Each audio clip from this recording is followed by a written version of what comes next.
শুভ নববর্ষ বন্ধুরা, সবাই কেমন আছো? আশা করছি তোমরা সবাই খুব ভালো আছো আর আমিও খুব ভালো আছি। তো আজকে তোমাদের সবাইকে দেখাতে চলেছি আমি কি রান্না হচ্ছে।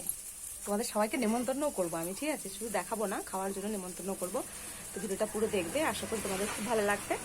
তো আজকে দিনে নিশ্চয়ই সবার ঘরেই মাছ মাংস হচ্ছে। মাংসটা তো হচ্ছেই, মাছটা খুব কম হচ্ছে, মাংসটা প্রত্যেক ঘরে ঘরে হয়তো হচ্ছে।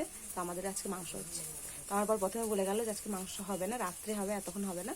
তারপর আমি রান্না হয়ে গেছে, আমার অর্ধেক রান্না কমপ্লিট, তারপর বলছে মাংস নিয়ে এসছি। তো ভাবা যায়, এখন বাজে দুটোর পরে মাংস নিয়ে এসছি, আমি এখন রান্না বসিয়েছি।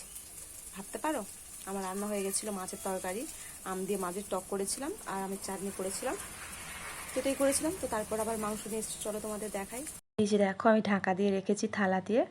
প্রথমে আমি ধুয়ে নিয়েছি, বাজারে কাটা মাংস, যদিও ধুয়ে কাটে, কিন্তু তবুও আমার ঘরকে নিয়ে আসলে মাংস যদি না ধুই আমার একদম খেতে ইচ্ছে করে না। তো তার জন্য আমি ধুয়ে নিয়েছি প্রথমে কলে নিয়ে গিয়ে।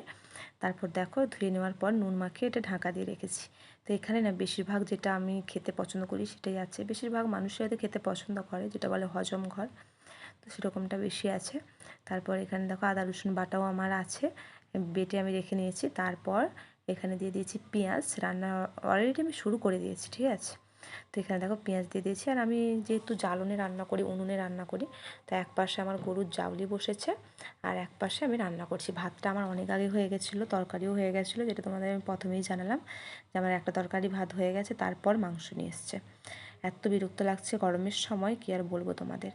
তো তারপর আমার দেখো, আমাদের তো অনেক জ্বালন থাকে, তার জন্য জ্বালনে রান্না করি। গ্যাস আছে, যদিও গ্যাসের চাটা হয়, রান্না বান্না বেশি করি না। মাঝে মধ্যে শাক ভাজাভুজি এগুলো করি টুকটাক, না হলে আমি উনুনেই রান্না করি। তো উনুনে রান্নার কিন্তু স্বাদ অন্যরকম হয়, তাই না বলো? তোমরা যারা যারা উনুনে রান্না খেতে পছন্দ করো তারা একটু কমেন্ট করো। তো তারপর দেখো, আমি পেঁয়াজ ভাজার পর দিয়ে দিয়েছি লঙ্কা গুঁড়ো। আচ্ছা, তোমরা কারা কারা এইভাবে রান্না করো একটু আমায় বলবে তো?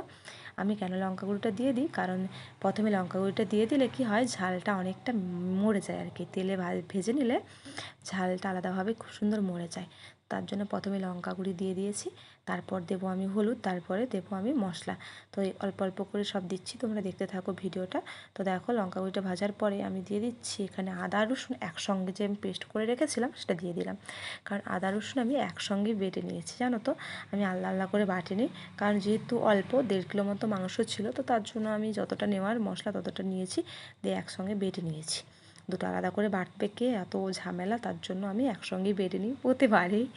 তো তোমরা কারা কারা করো একটু কমেন্ট করে জানাবে আমায়, ওকে? তো তারপর দেখো, হলুদ গুঁড়ি দিচ্ছি। মাঝে কিন্তু আমি একটু হলুদ গুঁড়ি দিয়েছিলাম, যেটা অল্প হয়ে গেছিলো, তো তার জন্য আমি আবার একটু হলুদ গুঁড়ি দিয়ে দিয়েছি। তারপর এখানে দেখো একটা পেঁপে, তো পেঁপেটা কেমন লম্বা দেখতে পাচ্ছ।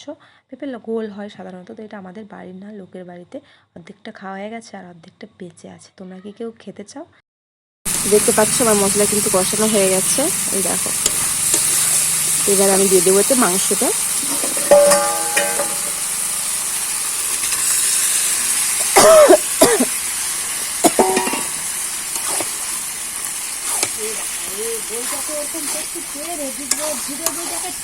আমার বেটা এক্ষুনি হাঁটছিল।